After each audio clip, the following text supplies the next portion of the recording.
it's way better to be specific and ask yourself, how are my drums sitting? How are my vocals sitting? How bright and dark are things? And does the groove feel similar? Or like those kinds of things. Just try to avoid chasing and matching the reference, because it will never work. It's a different song, a different production, and so... If you start trying to make your snare sound like their snare, that's like a total disaster waiting to happen, because they're different snares. Recorded different people, everything's different. You can't do it.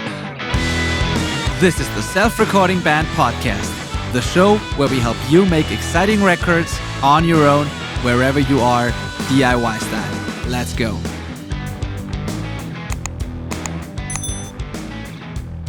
Hello and welcome to the Self-Recording Band Podcast. I am your host, Benedikt.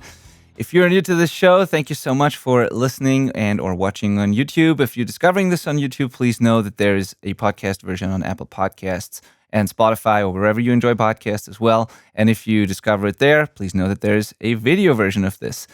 I am a mixing engineer. I'm running a mixing studio called Outback Recordings. We mix a lot of songs each year, about 200, 250 to 300, depending on the year over here. But it's a lot of songs, and not all of these songs are always tracked super well. So there's a lot of DIY projects that we mix for, which led to us creating this whole platform and podcast, because we are guiding people a lot when they record. We're helping them get the best results at the source so that we can do a better job mixing. And now we're trying to do the same thing on this show for you, so you can make better recordings from your jam space, from your home studio. And as always, I'm not doing this alone here. I'm here with my friend and co-host, Malcom Owen Flood from Canada. Hello, Malcom. How are you? Back in Canada now. Hey, Benny, I am good. It is nice being back in Canada. Yeah. It's good to be home. I feel like I've been away most of the last 3 or 4 months, more time away than I've been at home. So it's kind of nice knowing that I'm going to be at home for a little while now, I think. As long as something doesn't change, who knows? Maybe I'll be gone next week. I don't think... Hard to know. Yeah, not sure if Beth would approve, but... No, I don't think so. But yeah, we had a fantastic time last week at Studio Szene in Hamburg. Well, you're going to see content about this, so we're not going to talk a lot about this. There's a full recap episode coming, or probably already out there when you're listening to this episode today, and lots of other content as well. But we really enjoyed it over there. That's I can say. So that's something. Yeah, it was great, man. It was very, very good to be over there. Germany's such a lovely place. I got to come visit more often. Yeah, and same the other way around. So, we'll do that. I'm pretty sure. For sure. Yeah. All right. So. Today we're talking about a question. We're answering a question that we got from a listener, which is pretty exciting. And you said it before we started here, Malcom. You said we should encourage that behavior, which means please, if you have questions or follow-up questions or ideas for episodes, please let us know. Please just DM us, message us. We love to do these kinds of episodes and directly answer your questions. So you can DM us on Instagram. You can just email us at podcast@theselfrecordingband.com. And yeah, this is something we're going to be doing today. The question today is from Fabian. He's in a band from Germany, Max and Parkhaus. I've mixed a song for them, and they are listeners of the podcast. They've been listeners for a long time, I think. And Fabi's question was the following. He says, "Hello, Malcom and Benedikt. Appreciating your latest episodes. Thanks a lot. I have a question regarding Benedikt's solo episode. It was episode 232, Do This and Your Mixes Will Improve, where I talked about listening to music more on your actual monitoring system and paying attention to what you actually like in other productions. So if you haven't listened to that one, go to theselfrecordingband.com/232, and then that will take you to this episode.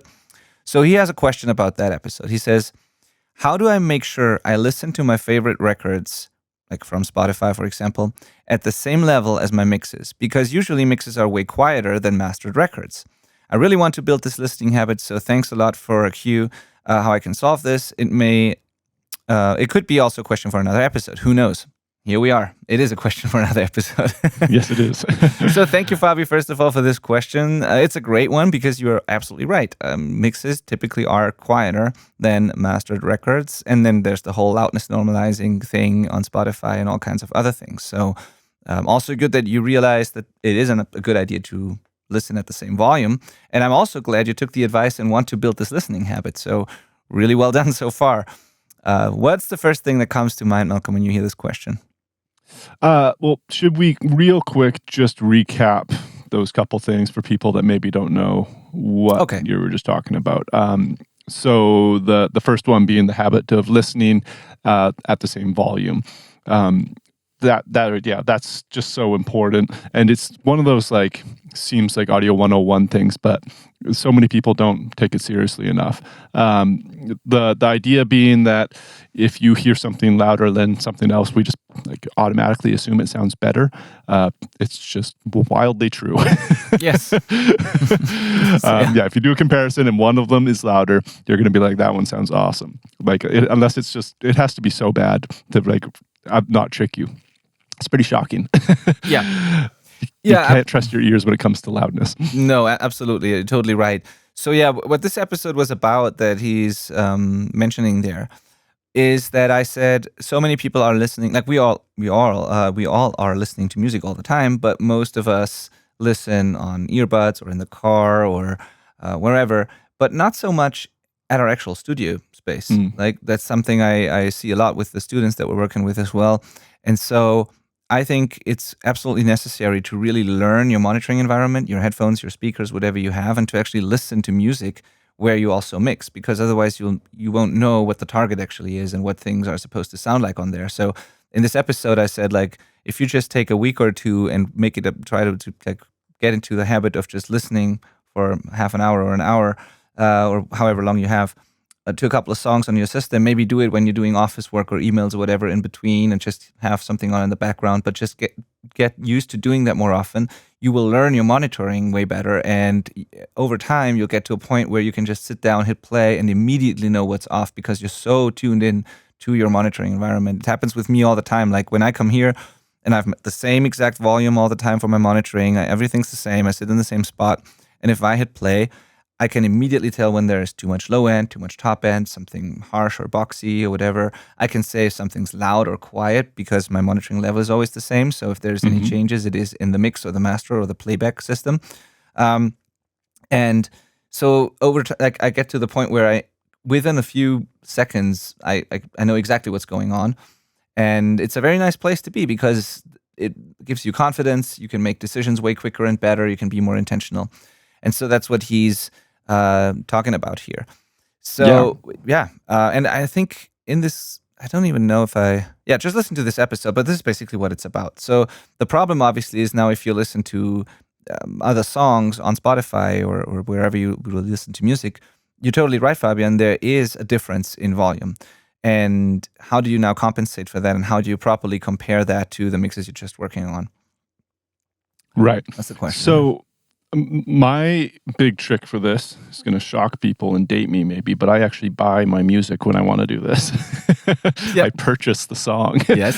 And I don't sweat too much about where I'm getting that from. And if I'm sure I could buy it from, there's probably a difference between buying it from the Apple Music Store versus the Amazon Music Store or something like that.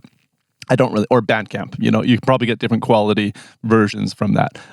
Really, I just try and buy it as conveniently as possible, which is usually Apple Music for me. So I just go, I find that song, I buy it for 99 cents Canadian, I think. It's super cheap.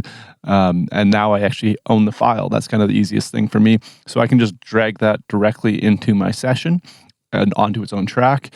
And then that gives me so much power because now I can route it however I want. I can throw an analyzer on that track just to see what's going on there.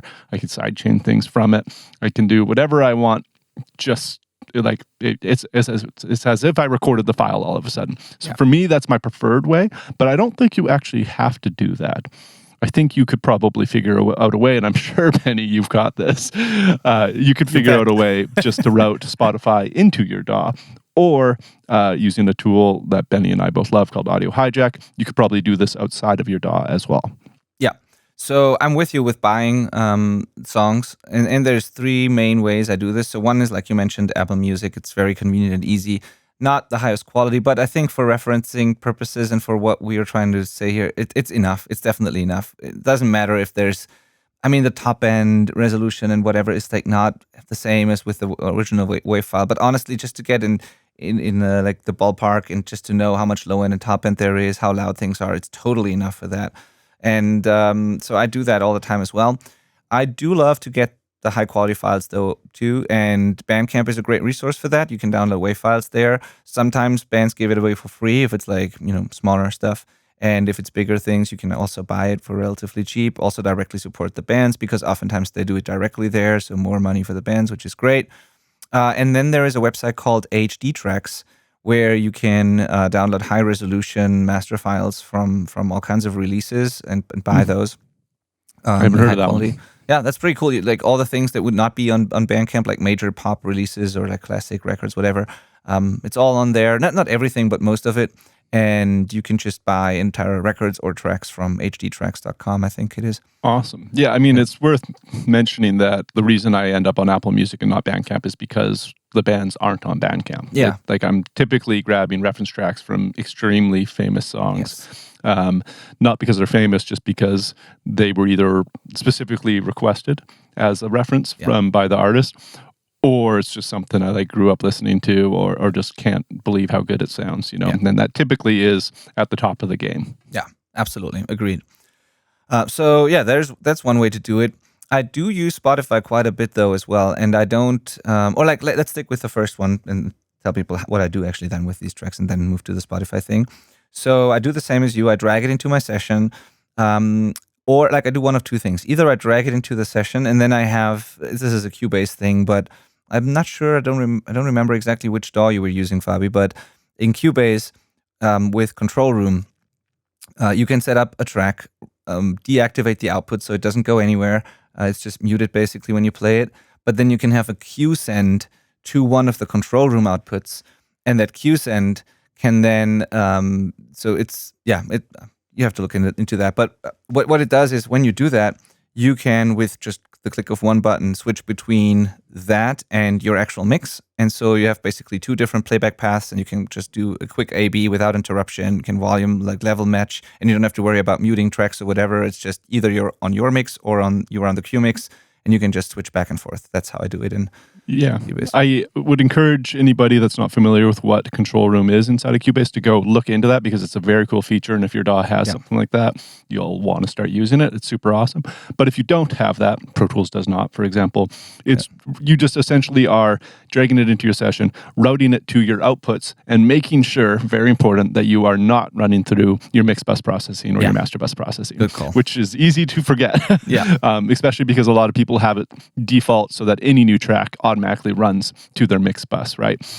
So if you have that, you have to remember to manually assign the output to skip that. Otherwise, it's going to sound really messed up, because a fully mastered song is being run through all of your mix and master bus processing.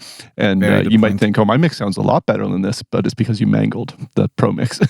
Very good point. Yeah, I don't have to worry about this because of the Control Room thing, but very good point. And could easily happen with any DAW that you just imported, and the default is the stereo out, which also might be your mix bus, and then everything goes through the chain. And so it either you mangle the master that you're comparing it to, or you have to constantly deactivate your mix bus chain, which is also not fun. So if you've done it right, like in my case, all I have to do is solo that track, mute that track, solo that track, mute that track, and so it's just the one hand key command, and I can toggle that song in and out, and just bounce it against mine, and then I'm just simply grabbing the volume fader of that track and moving it so that we're level matched, really. You can, of course, use analyzers to really hone in on that if you think you need to.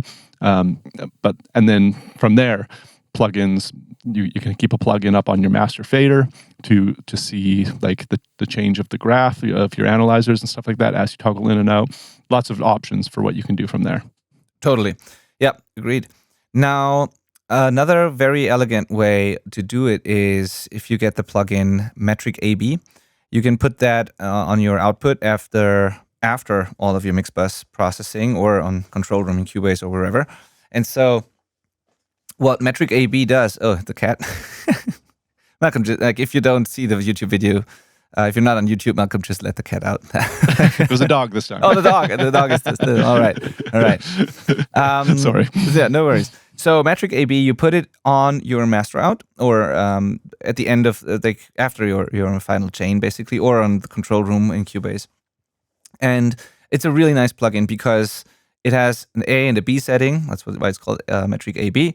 A will just play back your mix, your master that you're working on, and then B will play back a reference. And there are, I don't know how many slots, like I don't know, 9, 10, 12. I think it's 3 rows times 4. I think 12 slots, I think. Something like that. I think so, yeah. Yeah, where you can like have, let's say 12 or 10, whatever, reference tracks loaded into metric AB. And then you can choose one of those inside of the plugin. And then when you toggle between A and B, you either hear your mix or it switches to the reference that's loaded into the plugin. That way you don't have to worry about your mix bus processing either, as long as metric AB is inserted after your chain.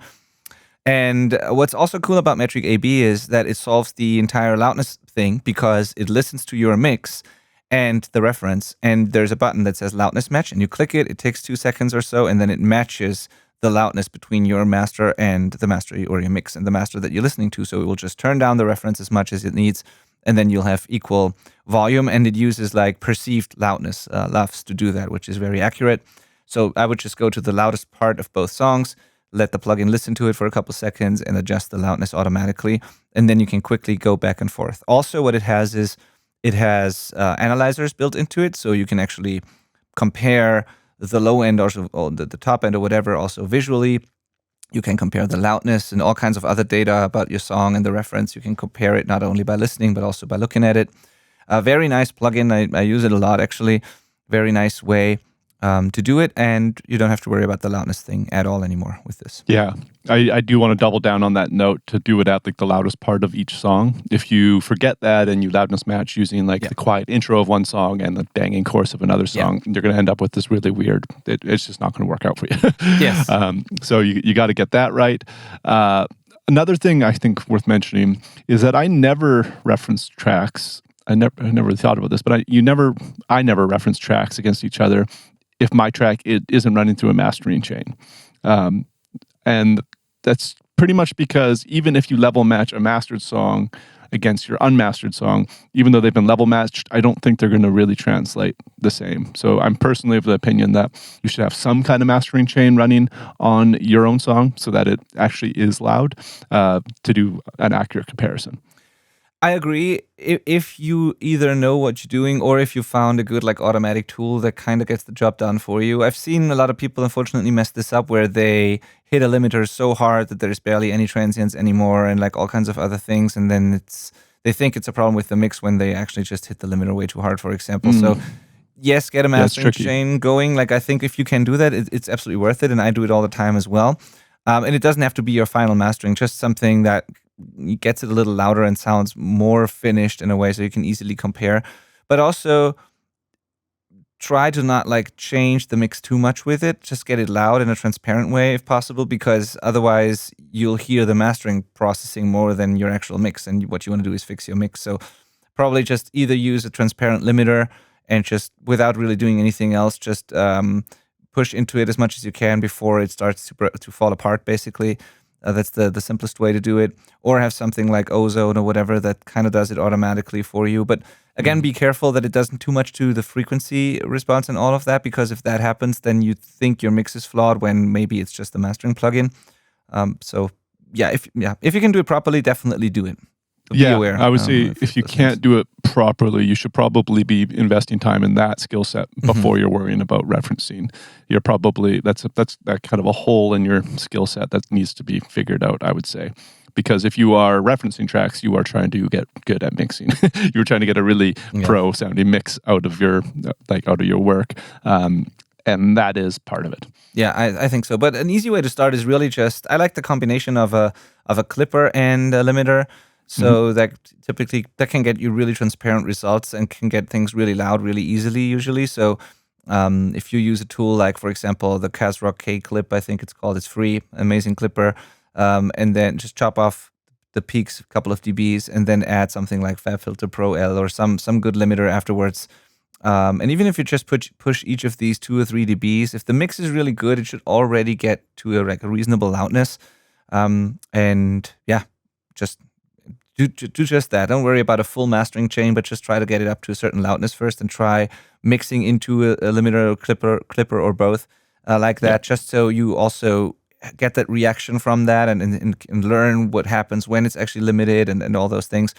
I think so. It's worth learning that and experimenting with that. Good point. For sure. Out of curiosity, Benny, because I also own Metric AB. It is the best plugin for this job. Yeah. Do you find yourself using that most often, or just dragging a song onto a track in your DAW with the control room feature you have? Metric AB more often. I do both, but for different reasons. So I drag in my own kind of like the rough mixes that the artists send to me. Those are always in the session. Thomas does that when he preps sessions for me. And then when I print my mixes, they get automatically re-imported into the session, so I can reference past versions of the mix, like when we do revisions and stuff. So that happens through the control room.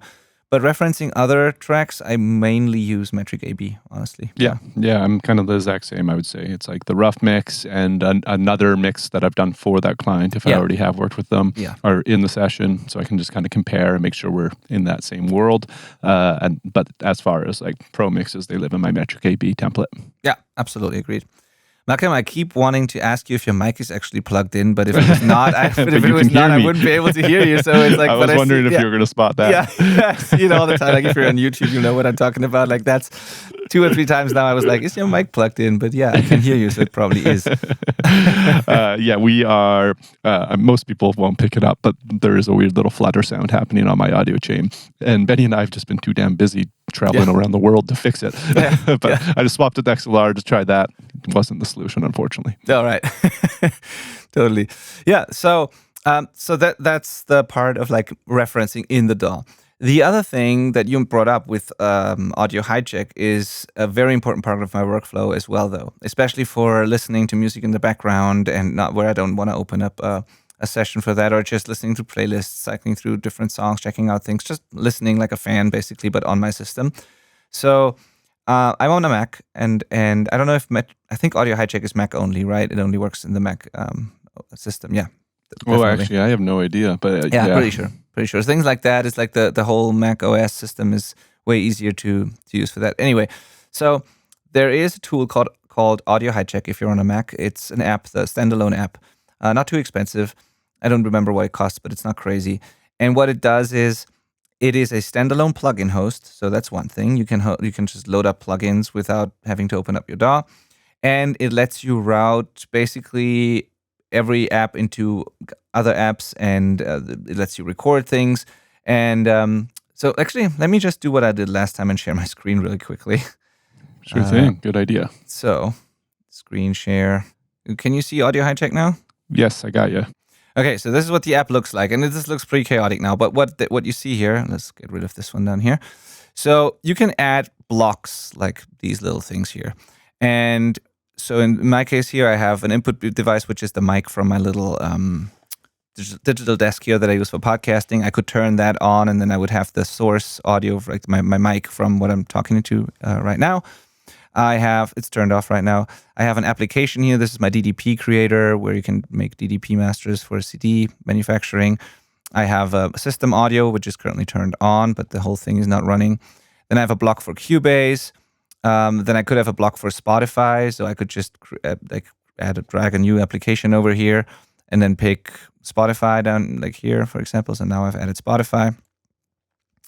And so you can add all kinds of apps to this.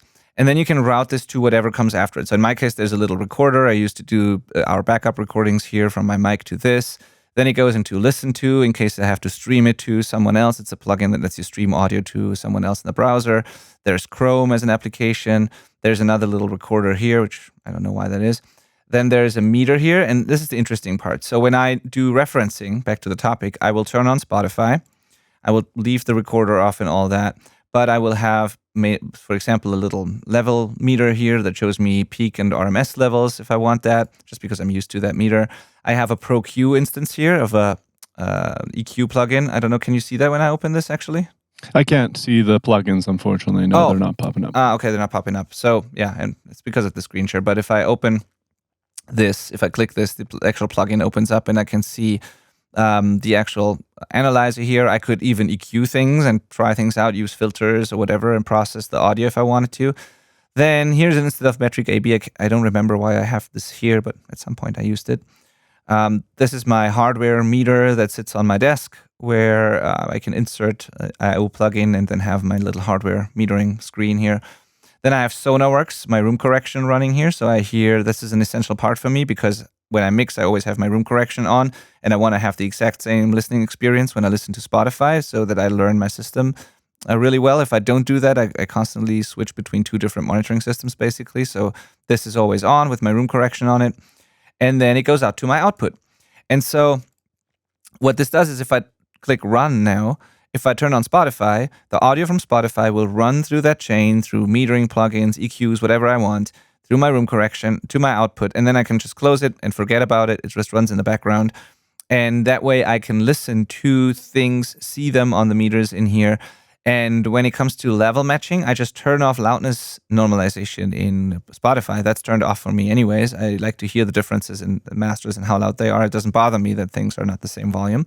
So I turn off loudness normalization on Spotify. And then I will just put this in here, and then I'll look at the meters and make sure that what's coming out of Spotify is hitting around 0 because that's what it's mastered to usually. And since my monitoring volume on my actual monitors is always the same, if the Spotify volume is hitting my meters here at around 0, then I know it's, the volume that it's supposed to be, and that's what's happening.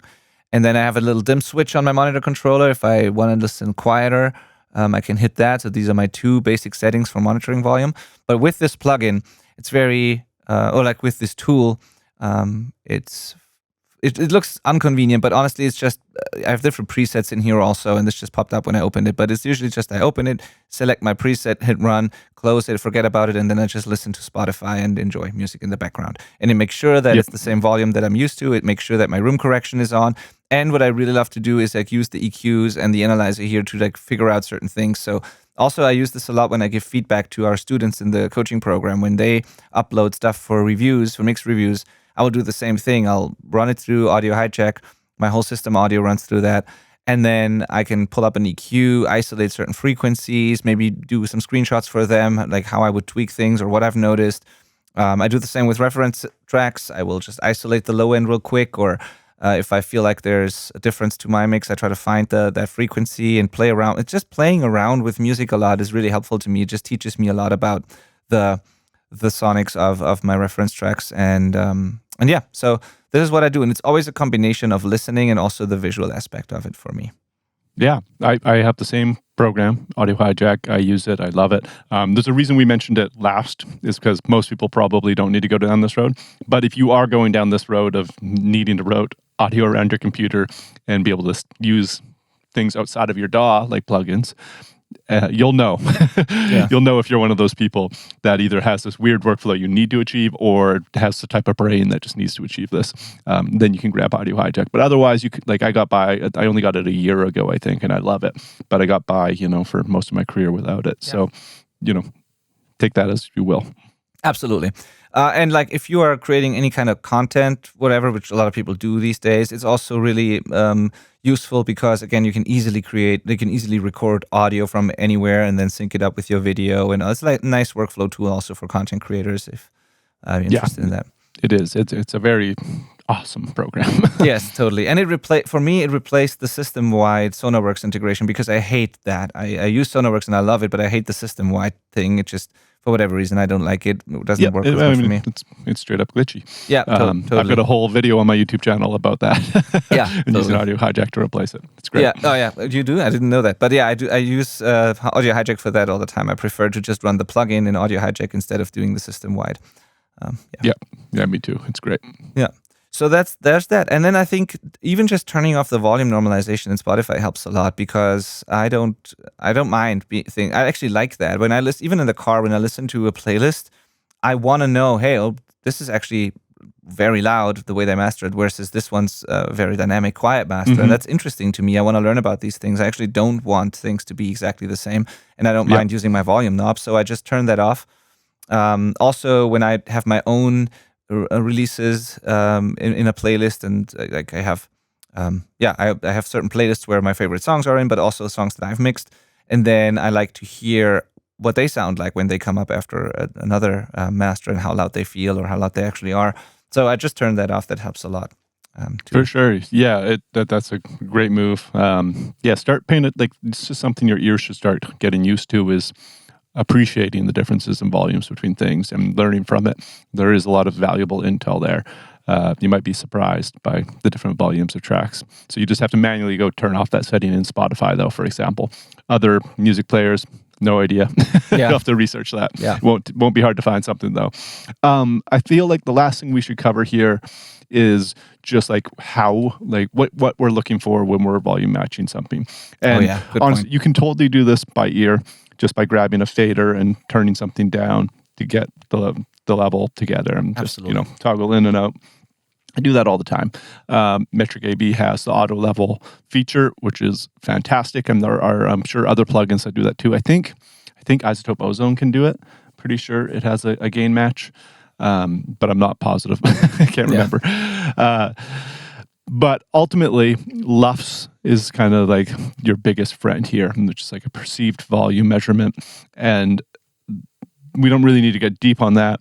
But if you don't trust your ears and you want to go off numbers, go off LUFS. Yes, absolutely. And also don't use like the don't analyze the entire file and get the average of everything, because that could mean that a song that is, for the most part, really quiet but has one loud section will measure completely different compared to a song that is loud all the time. So what you want to do is you want to grab like an integrated loudness or like a short term, or there's different time windows, but just grab something that analyzes a short moment of time at the loudest section of the song and match that versus matching the entire song. That's important. I typically find short-term LUFS to be my preferred way of doing this. Yes, me too. And the difference and why this is important is the following. So you could use, there's a couple of ways you could do it quickly when you look at a couple of meters in your DAW. So the first one would be to look at the peak meters. This is not really helpful, because if you look at the peak meters on your faders, like those bars that go up and down on your faders or your master out, they show you, if they're set to peak, they show you the loudest moments in time. And this does not tell you anything about the perceived loudness of the song. It could be that everything's super quiet, but a super loud kick drum is hitting all the time, and that kick drum will give you a high value there, but overall it feels quiet. And it's just not a good representation of like perceived loudness. Then you could look at RMS, which is closer to loudness. It's like an average within a certain time window, but it doesn't take into account how our hearing works. And then there's LUFS, which is relatively similar to RMS, but LUFS, there's like different parts of the frequency spectrum are weighted like way differently. So there's a weighting in place where we are more sensitive to upper mid-range frequencies compared to, let's say, low-end frequencies. So a lot of low-end, like if a song has a lot of low end, it might measure very loud but not sound really loud. If a song has really ear-piercing 4K, it might sound crazy loud but not measure loud. So it's like, and the LUFS takes that into account. And so if you match two things and use LUFS, then they pretty much sound the same in terms of volume. So that's why this is helpful.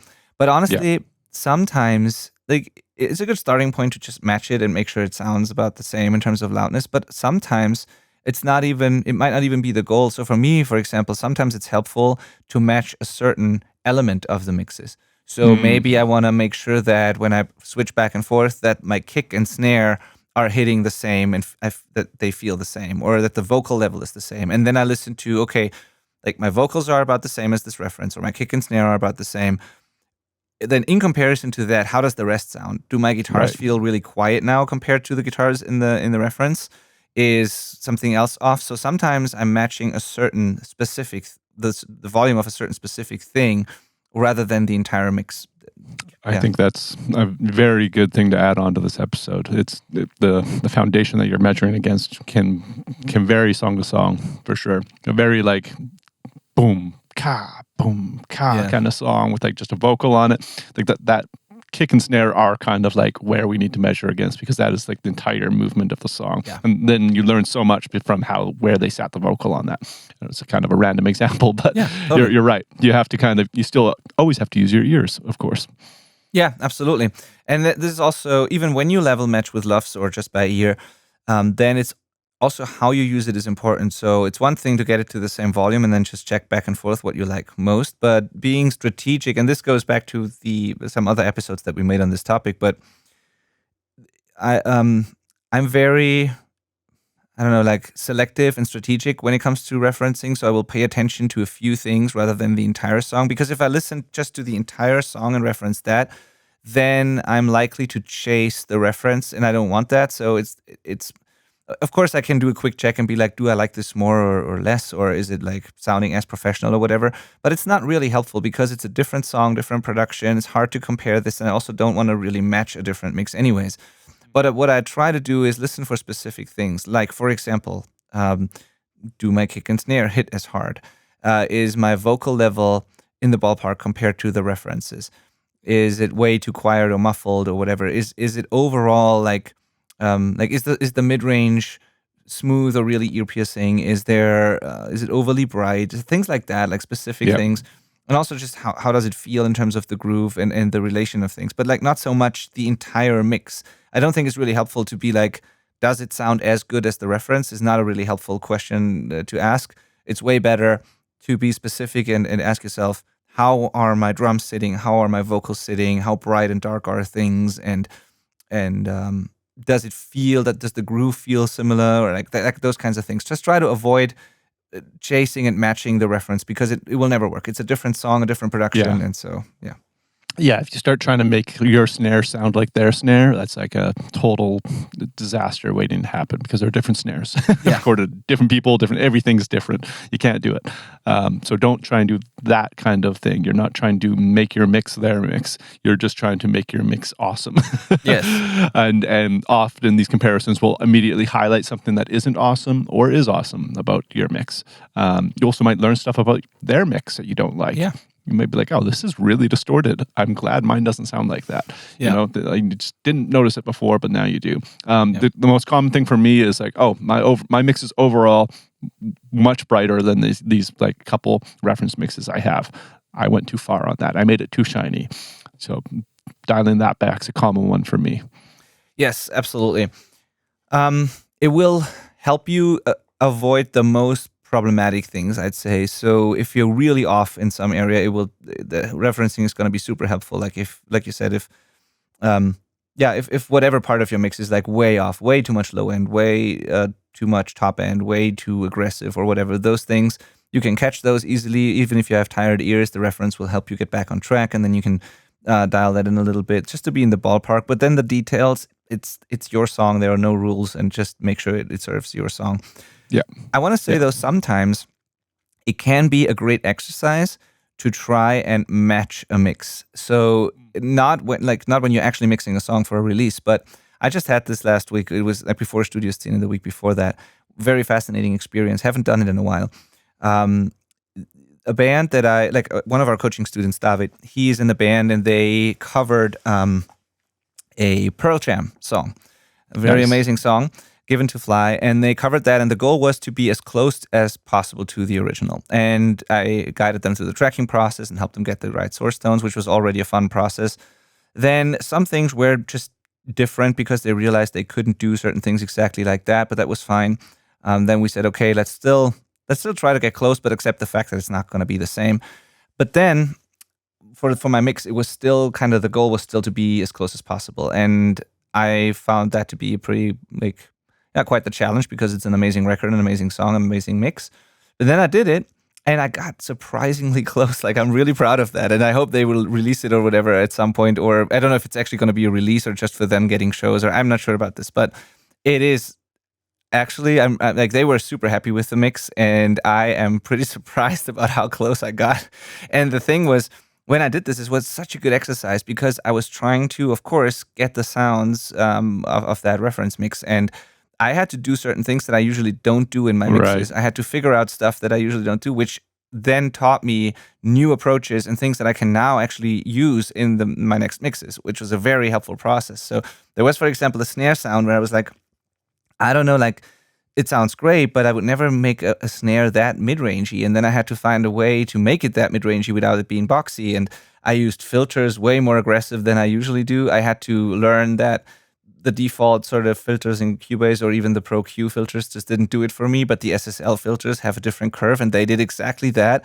I had to filter things so aggressively and really narrow, make everything really narrow to fit into this mix, because that's apparently what they did as well. Like I filtered the guitars at 4 kilohertz or something, like really cutting off the top end, but it still doesn't sound dull.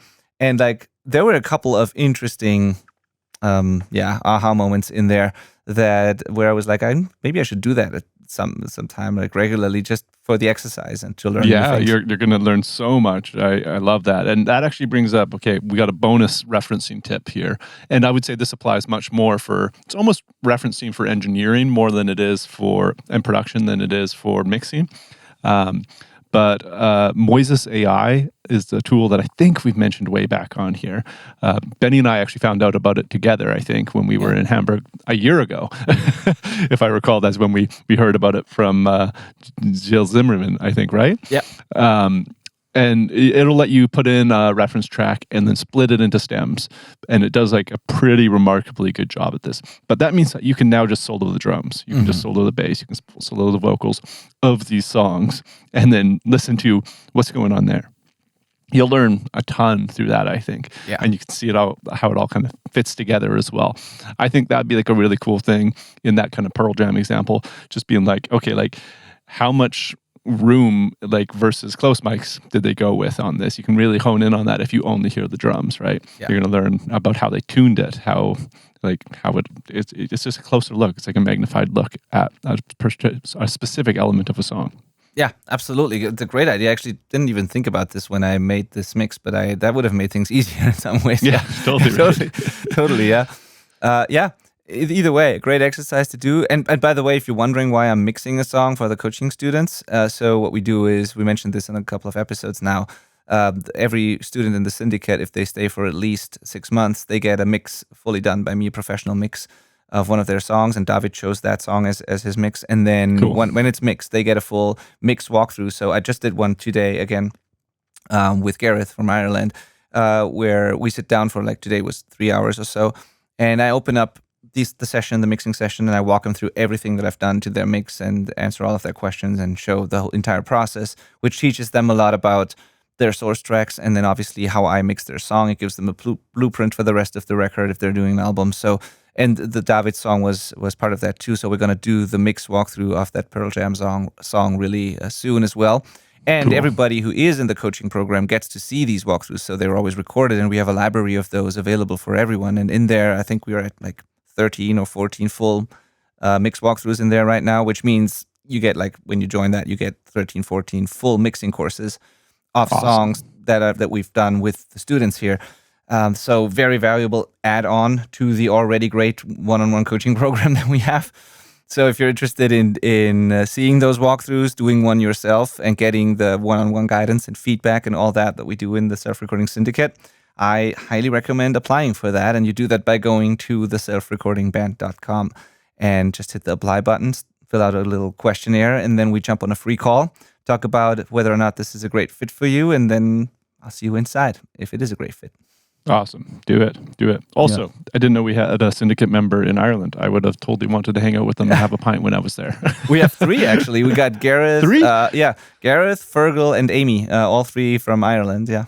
All right. Well, Irish folks, next time I'm there, let's have a pint. Yeah, totally. They're going to appreciate that when they hear that.